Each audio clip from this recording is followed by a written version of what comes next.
제가 오늘 설명드릴 내용은 이제 다름이 아니고 이 제목 그대로입니다. 프로그래머로서 창업학인데 여러분들 이 제목을 보는 순간 이질감을 약간 느끼셨을 가능성이 굉장히 높습니다. 왜냐하면 프로그래머하고 창업이란 두 단어가 별로 그다지 잘 어울리지 않는다는 생각이 드시죠? 저도 그랬습니다. 그래서 제가 이제 오늘 여러분들에게 말씀드리고 싶은 내용은 뭐냐면 바로 프로그래머로서 창업을 하는 데 있어가지고 과연 어떤 어려움이 있고 그리고 뭘 주의해야 되고 어떤 것을 고려해야 될지를 경험을 잠깐 나누고자 합니다. 예, 우선 근본적인 질문을 하나 해보겠습니다. 창업을 하려는 이유가 뭘까요? 프로그래머나 또는 뭐 기획자나 또는 뭐 개발자나 다 좋습니다. 역시 비슷한 현상을 느낄 수 있습니다. 뭐냐? 자기가 생각한 바대로 뭔가를 밀어붙이고 추진하려고 하면 그 밀어붙이고 추진할 수 있는데 그 과정에서 들어가는 노력 이런 게 너무 크기 때문에 실제로 자기가 하고 싶은 일을 하기 전에 사실상 백기를 드는 경우가 많습니다. 물론 이제 그걸 다 극복하고서 하는 사람이 진정한 이제 전문가라고 생각할 수는 있습니다. 그런데 여러분들이 음식점 가서 딱 이렇게 얘기를 하죠. 지배인 불러와. 그러면 지배인이 딱 옵니다.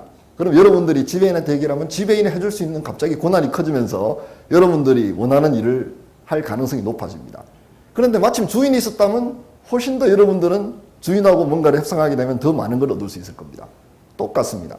창업을 하게 되면 여러분들이 그만큼 여러분들이 벌어들이는 돈에 대해 가지고 집행할 수 있는 권한이 커지기 때문에 자기 방향을 맞춰가지고 뭔가 할 수 있는 역량 자체를 갖다가 최대한 발휘할 수 있게 되는 그런 장점이 있습니다. 물론 장점 뒤에는 단점이 있습니다. 고민거리는 한번 같이 한번 보시죠. 실제 해보기 전에는 모릅니다. 여러분들 빌딩 30층에서 뛰어내리면 어떻게 되죠? 해보지 않아도 알 수 있습니다. 그렇죠. 하지만 창업이란 거는 빌딩 30층에서 뛰어내리는 거하고 좀 다른 유형의 어떤 그런 특이한 아주 액티비티, 활동이라고 볼 수 있습니다. 따라서 제가 오늘 여러분들에게 최대한 어떻게 보면 감을 느끼도록 설명을 드리려고 하지만 아마 실패할 거라는 제가 생각은 드는데요. 왜냐하면 실제 해보기 전에는 모르기 때문입니다. 저도 솔직히 고백드리자면 5년 전에 한번 창업을 하려고 살짝 시도를 했는데 너무나 겁먹은 나머지 도망쳤습니다. 결국 다시 회사에 들어갔다가 올해 2월에 다시 제가 이제 용기를 내가지고 다시 시작을 했습니다. 저는 40이 넘었습니다. 그런데 그리고 프로그래머입니다. 지금 오늘 오전까지 제가 프로그램 짜다 왔습니다. 하지만 이제 창업을 했다는 사실 자체에 여러분들은 이제 저도 하는데 여러분들이 만약 어느 정도 경영자적인 그런 수완이 있고 의지가 있다면 못할 거 없다는 것을 제가 이제 실험적으로 보여드리는 그런 아마 자리가 될 수도 있을 것 같아가지고 제가 굳이 오늘 이런 어려운 주제를 택했습니다. 자, 그럼 창업하면 이제 제일 먼저 생각나는 게 이거죠. 돈입니다. 돈. 기업의 가장 큰 목표는 뭡니까?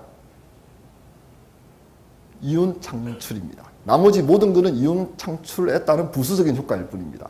제가 이제 이런 얘기를 하게 되면 상당히 이제 어떻게 보면 뭐 신자유주의 아니면 자본주의 이런 식으로 생각하시는데요. 그게 아니고요. 기업 자체가 만일 돈이 없게 되면 기업 자체가 존재할 수가 없습니다. 법인, 개인이 아니고요. 자연인이 아니고 법인으로서 존망이 걸린 문제입니다. 따라서 반드시 돈이 있어야 됩니다. 돈은 혈액과로 똑같습니다. 그런데 말이죠. 돈을 벌려면 돈이 있어야 됩니다. 여기서부터 바로 딜레마가 시작됩니다. 먼저 투자를 받으려면 성공을 해야 돈을 빌려줍니다. 여러분들 은행에 가서 돈을 빌리려면 신용이 있어야 됩니다. 근데 신용이 있으면 왜 돈을 빌리죠? 돈이 있다는 얘기인데요. 그렇지 않습니까? 그런데 이제 문제는 뭐냐면 투자 자체를 갖다가 받으려면 성공해야 하는데 성공하려면 돈이 있어야 되는 이런 순환 논리가 성립되기 때문에 상당히 처음에는 어렵습니다. 즉 자기 개인의 사재를 털어가지고 어느 정도 자기가 성공한 모습을 보이지 않으면 힘들다는 그런 문제가 생깁니다. 제가 벤처 투자자들하고 얘기를 해보면 상당히 재밌는 얘기를 합니다. 만약 저한테 얘기를 하죠. 충고를 합니다. 조언을 해줍니다. 당신이 만일 우리한테 투자를 받으려면 둘 중에 하나를 보여주십시오. 예, 어떤 겁니까? 6개월 안에 10만 명 한번 모아보세요. 사용자를 서비스로. 또는 1년 안에 매출을 10억 올려보십시오. 라고 얘기를 합니다. 그럼 제가 묻습니다. 그렇게 하려면 돈이 필요합니다. 그럼 벤처 투자자는 간단하게 다시 대답을 합니다. 그 능력을 보여주기 전까지는 저는 당신한테 투자하지 않습니다. 그러면 이제 할 수 없이 제 신용카드를 쓰거나 제 가족들의 돈을 빌거나 아니면 제가 열심히 저축한 돈으로 뭔가를 시작해야 된다는 어려움이 있습니다. 근데 여러분들이 이제 투자의 본질에 대해서 심각하게 고민하셔야 됩니다. 모든 투자는 기본적으로 빚입니다. 장래 대갚아야 될 빚인데요. 빚의 특징이 뭡니까? 이자까지 같이 갚아야 되는 겁니다. 그렇기 때문에 뭐 라운드 A, 라운드 B, 라운드 C에서 투자를 받아가지고 여러분들이 뭔가를 하려고 하는 어떤 그런 생각을 하셨으면 지금 다시 생각하십시오. 투자 자체도 빚이라는 사실을요. 돈은 합리적으로 관리를 해야 되거든요. 버는 방법, 쓰는 방법, 지키는 방법인데 뭐가 제일 쉬우냐 하면 버는 방법이 제일 쉽습니다. 돈 벌기 어렵지 않습니다. 왜냐? 들어온 것보다 나간 게 적으면 돈을 버는 겁니다. 그렇죠. 그렇기 때문에 쉬운 겁니다. 하지만 이제 쓰는 방법부터가 좀 어렵고요. 지키는 방법은 더욱더 어렵습니다. 그렇기 때문에 돈을 어느 정도 벌어가지고 회사가 잘 나가는 듯 하다가 갑자기 회사가 이제 거꾸러지는 경우들이 많은데요. 바로 2번, 3번을 제대로 못하기 때문입니다. 현찰만 가득 쌓아둬서도 되는 일이 아니고요. 그렇다고 막무가내로 써도 안 됩니다. 굉장히 어려운 예술이라고 보실 수 있죠. 다음으로 이제 실제 혈액이 흐르게 하려면 말이죠. 돈을 벌게 만드는 뭔가 원동력이 있어야 됩니다. 많은 사람들은 어떤 나만이 알고 있는 아이템, 이걸 갖다가 가지고 시작을 하는데요. 저는 극단적인 생각으로 첫 아이템은 반드시 버려야 한다고 생각합니다. 이유는 뭐냐? 첫 아이템은 여러분들 상상 속에서는 성공하지만 실제 현실에 가보면 실패할 가능성이 거의 99%입니다. 따라서 여러 차례 실패하는 게 당연한데요. 한국에서는 굉장히 어려운 게 한 가지가 있습니다. 뭐냐면 바로 사업을 할 때 개인 연대보증 이란 걸 써가지고 잘못하면 자기가 파산 직전에 놓이는 그런 어려움이 있을 수가 있고요. 두 번째는 뭐냐면 이 아이템 자체를 갖다가 다른 사람이 그냥 싹 가져가가지고 포장을 한 다음에 빠르게 해버리는 그런 케이스들도 많습니다. 한마디로 도둑질 나가는 케이스들이 많기 때문에 굉장히 조심을 해야 됩니다. 물론 이걸 막기 위해 가지고 이제 뭐 특허도 걸고 그 다음에 여러 가지 각종 보호 장치를 만들기도 하지만 그건 어디까지나 그냥 자위 차원입니다. 사실상 다 무력화하려면 무력화할 수 있습니다. 무섭죠.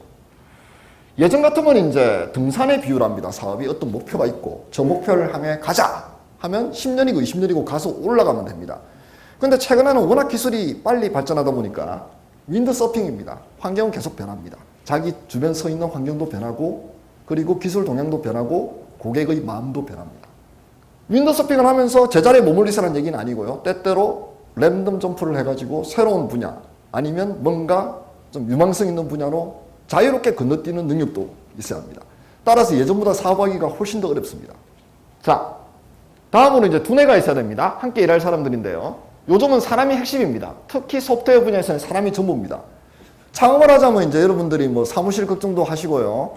그 다음에 이제 뭐 세금 납부하는 것부터 시작해서 월급 주는 걸 어떻게 하느냐 이런 온갖 고민이 다 드시는데요. 실은 사람 구하는 거에 비하면 그런 나머지 고민들은 고민도 아닙니다. 사람을 못 구합니다. 따라서 예전에는 이제 위대한 경영자 또는 위대한 마케터들이 프로그래머를 고용해가지고 뭔가 사업을 벌이는 게 정상적이었다면 요즘은 거꾸로 될 수도 있습니다. 프로그래머 창업한다고 어느 정도 회사가 규모가 커지면 그때 전문 경영인을 영입하는 그런 방식이 오히려 더 자연스럽게 될 날이 오지 않을까라는 게 지금 제 생각입니다. 한국에서 말입니다. 미국이 아닙니다. 그 이유는 뭐냐면 바로 개발자 숫자가 줄어들기 때문입니다. 그래서 초기 목표를 한번 보시죠. 노 오버헤드입니다. 따라서 최소 인력을 유지해야 됩니다. 인력은 말입니다. 다른 거하고 달리 고정비가 됩니다. 월급 안 주면 바로 빠이빠이입니다. 요즘 개발자들 옛날하고 다릅니다. 우리가 남이가 하면 예 남입니다. 그러고 이제 갈 사람입니다. 이게 나쁘다는 표현이 아닙니다. 왜? 프로그래머는 밥 안 먹고 삽니까? 여러분들 첨단 전자제품 깨집 같은 거 펌프질 안 당하고 삽니까? 그걸 사려면 돈이 있어야 됩니다. 따라서 직원 월급도 못 주면 당연히 다른 데 찾아가야죠. 저는 그게 지극히 정상이라고 봅니다.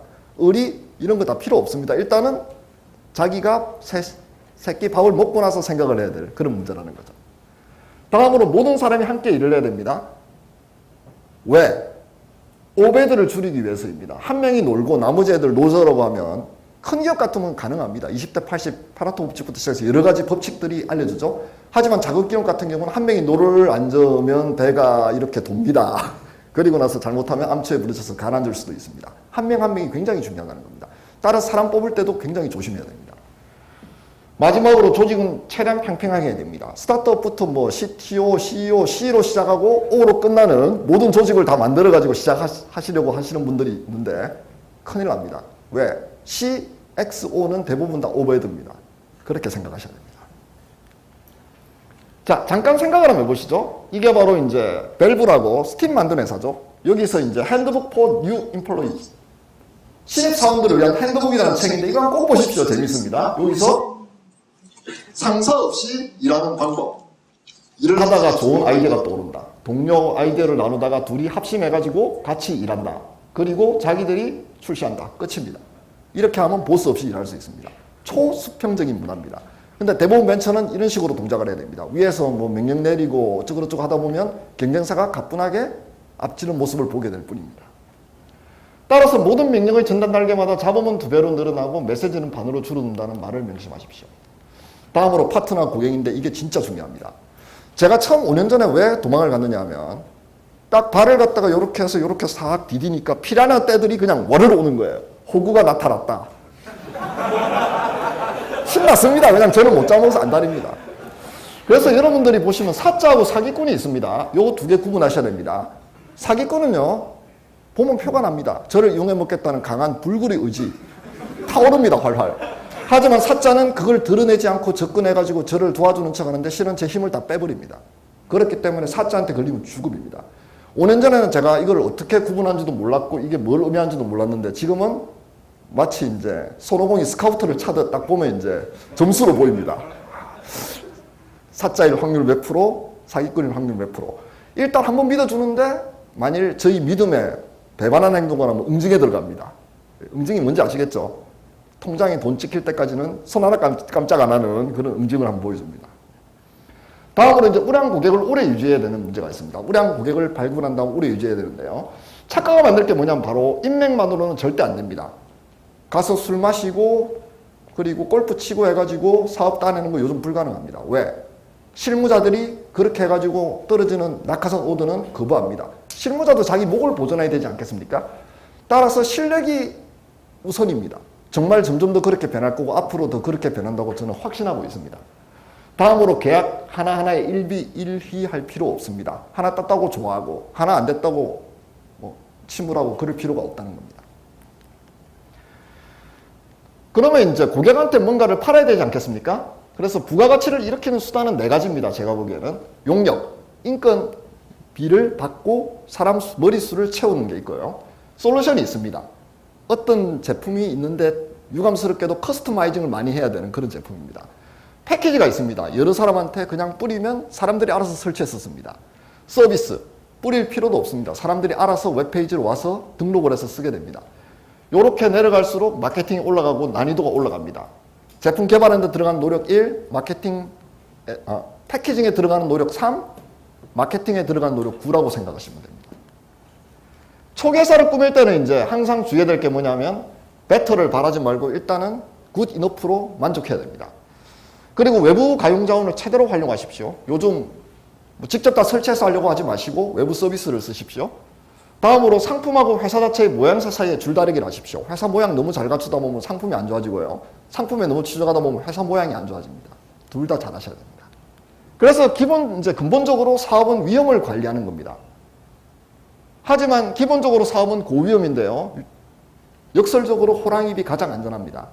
따라서 여러분들이 사업을 하실 때요. 사업을 하기 때문에 위험하지만 위험하기 때문에 정신을 바짝 차리기 때문에 실제로 위험한 일은 안 생깁니다. 한번 해보십시오. 그래서 제가 해보라는 얘기를 드린 겁니다. 다시 이제 밸브인데요. 책상 움직이는 방법을 기술한 도표입니다. 왜 이렇게 되어 있겠습니까? 밸브의 모든 책상은 이동 가능합니다. 왜? 팀을 마음대로 만들으라고. 또 초수평적인 문화를 보게 되는 거죠. 그래서 이제 다른 거 다 제가 이제 제쳐두고 마지막으로 제가 이제 요약해서 설명드리자면 남의 조언을 무시하십시오. 지금 제가 설명한 내용도 다 무시하시면 됩니다. 특히 성공담을 갖다가 술자리에서 말하는 사람이 있으면 그 자리를 빨리 박차고 나오십시오. 왜? 사람마다 기업마다 참 맥락이 다른데 자기 맥락으로 남의 성공을 재단합니다. 그런 사람하고 말하지 마십시오. 대부분 사자입니다. 제가 사자 구분법 이겁니다. 다음으로 실패담은 귀담아 들으십시오. 왜? 실패담은 공유하지 않습니다. 자기가 천박하게 보이거든요.